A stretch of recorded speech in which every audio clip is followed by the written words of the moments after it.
출발 새 아침 기획 특집. 다시 검찰 개혁을 논하다.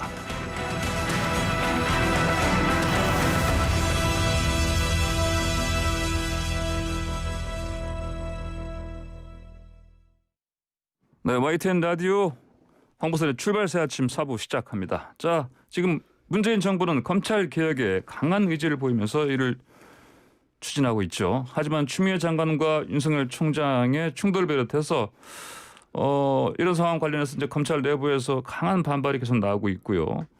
자, 그렇다면 이제 검찰 개혁이 도대체 무엇인가? 그 실체를 깊이 있고 다각적으로 달아보는 시리즈를 저희가 마련했습니다. 다시 검찰 개혁을 논하다입니다. 자, 그 첫 번째 시간으로 검사 출신으로서 그동안 검찰 조직의 문제점을 비판해온 이현주 변호사와 함께하겠습니다. 안녕하십니까? 네, 안녕하세요. 예, 그 최근에 내가 검찰을 떠난 이유라는 제목의 책을 내셨습니다. 예. 예. 자, 이 책 안에 이제 그 검찰 개혁이 왜 필요한지 이런 것들을 또 경험 같은 걸 살려서 이렇게 정리해 주신 것 같은데, 자, 먼저요, 이 변호사께서는 그 검사가 된 지 한 1년 만에 검찰을 떠나셨죠? 네. 그때 사실 기본적으로 이제 검사가 되신 이유는 당연히 여러 가지 계획이 있었을 것이고요. 예. 포부도 있었을 것이고. 그런데 1년 만에 떠나시게 된, 결심하게 된 그 이유, 그걸 좀 먼저 설명해 주십시오. 예. 검사로서의 정체성을 찾을 수가 없더라고요. 근데 뭐 한마디로. 하는 것인가? 법 앞에 평등은 교과서에서나 나오는 얘기고, 예. 피의자 고소인이 누군지, 피의자 고소인의 예. 변호인이 누군지에 네. 따라서 사건의 결론이 달라졌습니다. 그리고 두 번째는 숨막힐 듯한 위계 질서, 상명 하복의 문화, 위계 질서요. 예, 위의 지시에 대해서 제가 뭐라고 말을 부장님 이건 안 됩니다라고 네. 할 수 없는 분위기였어요. 그래서 예. 이건 검사로서의 정체성이기도 하지만 나는 검사로서의 자격이 없는 사람이구나 라고 생각했습니다. 그러면 검사 임용되신 게 몇 년도?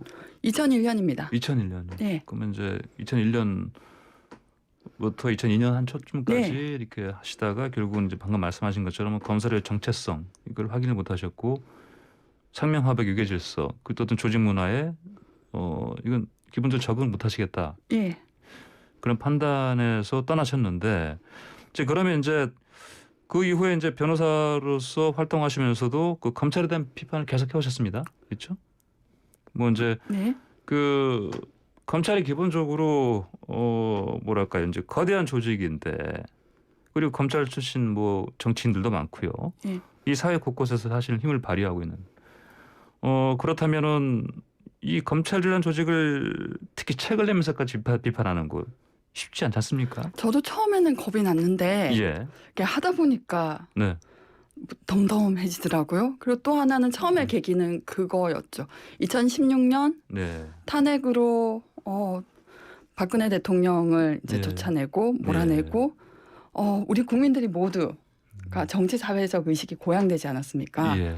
그때 저도 검찰이 바뀔 줄 알았는데 안 바뀌더라고요. 제가 가장 충격을 받았던 사건은 변창훈 검사의 자살 때 예. 보인 검사들의 반응. 예. 그러니까 현직 검사가 증거를 조작하고 위증을 교사한다는 건 있을 수 없는 일이지 않습니까? 사법 기능을 방해하는 건데 아무런 예. 반성과 성찰이 없었어요.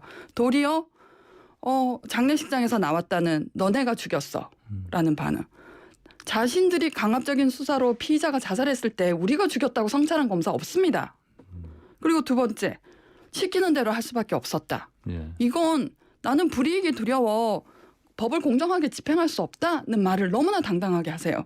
나는 검사로서의 자격이 없다라고 해서 물러나셔야 할 분들이 이런 변명을 하는 게 저는 너무한 분노에 차서 글을 쓰게 됐습니다. 이제 사회는 변하는데 검찰 조직은 검사들은 변하지 않았다. 어쩜 이런 뻔뻔한 변명을 할 수 있는지 이걸 예. 우리 보고 들어달라고 하는 건지 정말로는 저는 너무 슬프더라고요.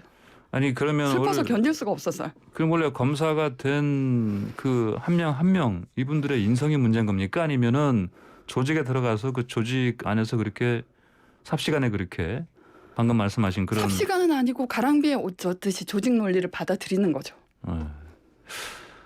근데 말씀하신 이런 조직 논리라는 게 1, 2년도 아니고요. 네. 예. 아주 오랜 기간 이게 뭐 정착이란 말을 쓰기는 그렇고요. 하나의 그 검찰 조직에서 생활하기 위해서는 검사로서 뭐 이른바 이제 그 안에서 이제 뭐 로얄란을 타서 이렇게 뭐 어떤 주요 검사로서 뭐 어떤 성과를 내기도 하려면은 그런 조직 문화에 기본적으로 그걸 받아들이고 해야 되지 않겠습니까? 그래야만 네. 근데 그 조직 문화가 바르냐 하는 거죠. 자기네들 패거리 의식으로 똘똘 뭉친 거죠. 가령 윤석열 총장에 대해서 직무 정지를 했을 때 예. 대검 감찰본부의 감찰 3팀장 정태원 검사가 소명 기회를 부여하지 않았다. 이건 절차 위반이다라고 예. 말씀하셨어요. 그런데 정경심 교수, 최강욱, 네. 뭐 항우나 형 국회의원이 예. 한 번 소환당하지 않고 기소될 때 네. 이거 피의자 신문조차 하지 않고 기소하는 것이 맞느냐, 피의자에게 변명의 기회를 줘야 된다라고 나서주는 검사 없었습니다. 네. 왜 우리 총장님은 그런 절차가 지켜져야 되고 더 재판 절차에 내동댕이 쳐진 네. 피고인들에 대해서는 아무런 고려를 안 하시더라고요. 그리고 두 번째는 제주지검의 김창진 검사. 부당하고 위법한 징계에 저항하는 것도 국민이 검사에게 부여한 의무라고 생각한다. 그래서 이 프로스에 이렇게 글을 쓴다. 네.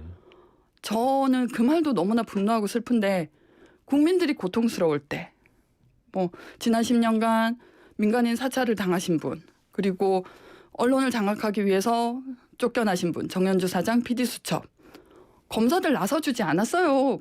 부당하고 위법하게 부당하고 위법하게 검찰권이 남용될 때 국민을 좀 팔지 말았으면 좋겠습니다. 어떻게 국민을 위한다고 말할 수 있습니까? 예. 그리고 또 하나는 법원은 그래도 내부의 치부를 드러냈어요. 신영철 서울중앙지법원장이 그 쇠고기 촛불 시위 참여자에 대해서 가이드라인을 줬을 때, 예. 그리고 이탄희 판사가 블랙리스트가 있다라고 했을 때 수백 명이 나섰습니다. 뭐 신영철 대법관 때는 수십 명이요. 그리고 블랙리스트 사건은 200여 명. 검찰이 법원보다 잘못한 게 없습니까? 저는 정말 그 검사들 의식에 암담해요. 예. 지금 이제 방금 말씀하셨던 윤석열 검찰총장과 이제 추미애 장관의 이제 뭐 그 대립 충돌이 뭐 거의 1년 내내 이어져 왔는데 뭐 블랙홀이란 말까지 표현까지 나옵니다. 이제 다른 모든 정치적인 이슈들을 빨아들일 정도로 계속해서 뜨거운 이슈가 되어 왔는데 결국은 이제 원래는 지난 2일에 징계위원회가 열리고 이게 이제 뭐 가물이 되는구나 그랬었는데 지금 연기가 됐고요. 오늘 4일로 연기됐다. 다시 또 다음 주 10일로 연기됐습니다. 이제 근데 이제 그러면은 다음 주 징계위원회에서는 그러면 이런 상황이 좀 뭐 정리가 될 것 같다 이렇게 보십니까?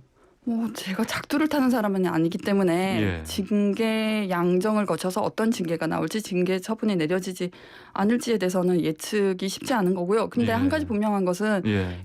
그 검사윤리 강령에 사건 이해관계인과 접촉하는 것은 금지돼 있고 예. 징계 사례도 많습니다. 네. 뭐 그 피의자 고소인하고 골프를 치신 분, 식사를 하신 분 다 징계받은 사례 있습니다. 그리고 최근에는 비교적 최근에는 김영준 부장검사가 서부지검에 있는 부장검사들에게 접대를 한 적이 있는데 자기가 사건에 걸려 있을 때 그분 징계 받으셨어요. 김현선 부장검사라고. 예. 징계 사례 있습니다. 그리고 두 번째는 법무부 감찰 규정 대검 감찰 규정에 감찰 조사에 감찰 조사에 협조하여야 한다라고 예. 돼 있습니다. 예.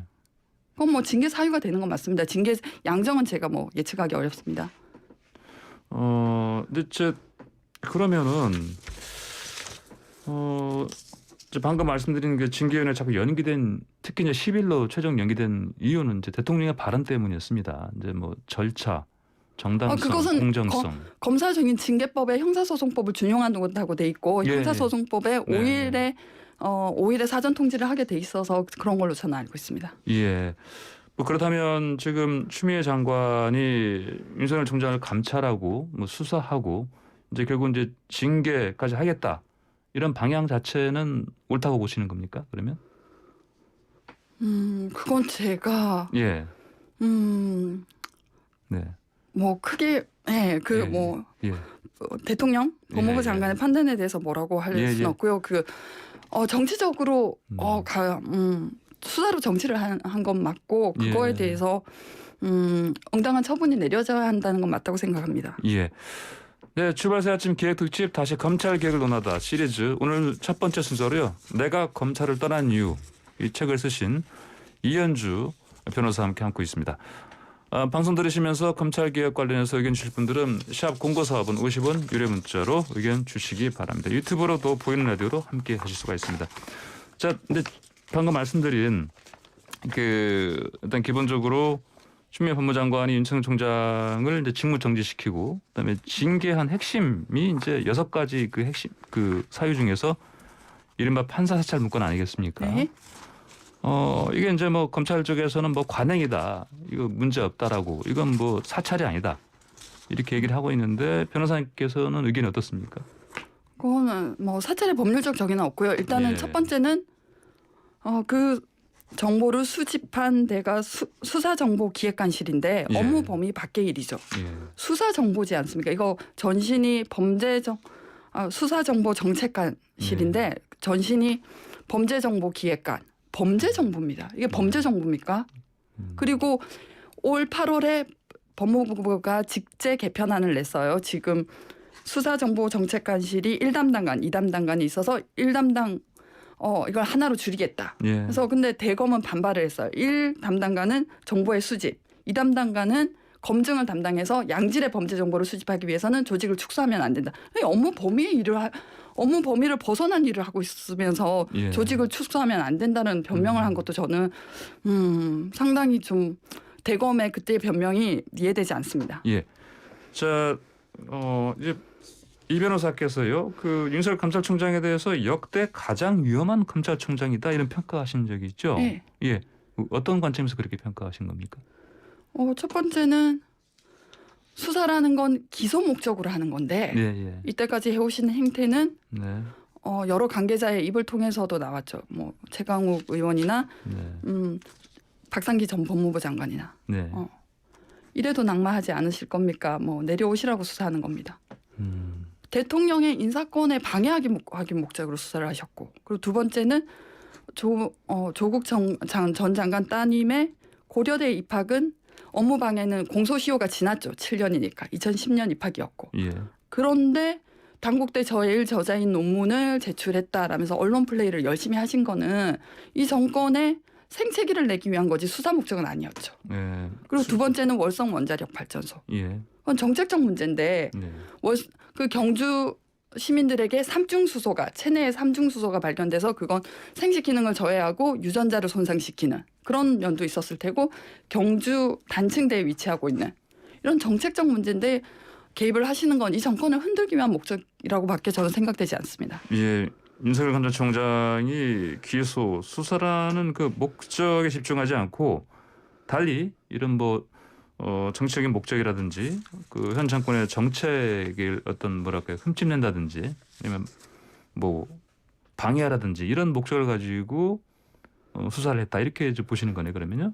그러니까 업무상 배임죄에 관해서 경영 네. 판단의 원칙이라는 게 있어요. 예. 경영자의 그 경영 판단의 영역에 있어서는 개입을 네. 하면 안 된다. 왜냐하면 그건 검찰이 회사를 경영하는 것과 같이 되니까요. 예. 그러면은 마찬가지로 정책의 영역에서 검찰이 움직이면 선거가 뭐가 필요했습니까? 예. 검찰이 정치하는 거죠. 검찰이 청와대의 정책에 대해서 숙제 검사하듯이 예. 하는 거잖아요. 검찰이 정치를 하고 있다. 그리고 그런 면에서 윤 총장은 위험한 인물이다. 이렇게 보시는군요. 자, 그러면 이제 이런 검찰 권력 같은 곳을 이제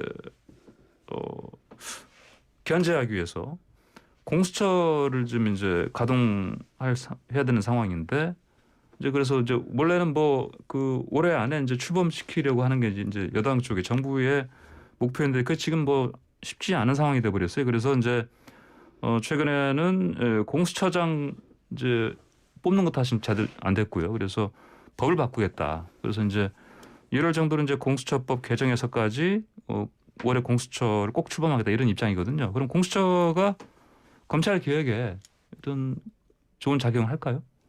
그렇죠. 이때까지 검사들이 기소권을 독점하면서 처벌받지 않아 왔었고 예. 그리고 감찰 내부의 감찰도 무기력하면서 징계도 받지 않았었고 예.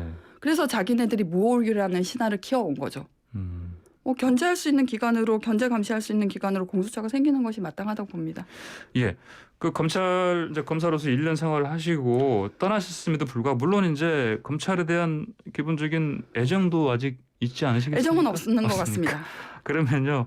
이제 검찰 조직을 이제 강하게 비판해 오신 분으로서 앞으로 문재인 정부의 검찰 개혁 어떤 방향으로 됐으면 좋겠다.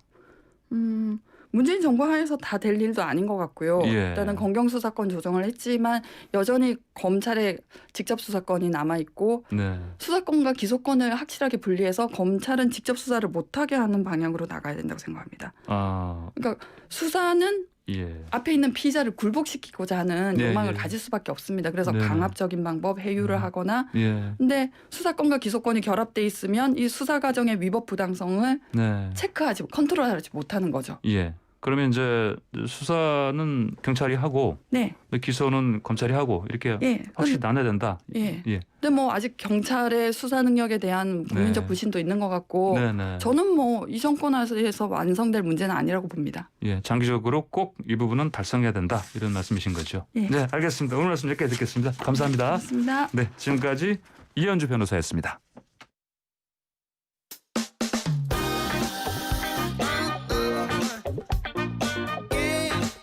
아침을 뜨겁게 스포츠가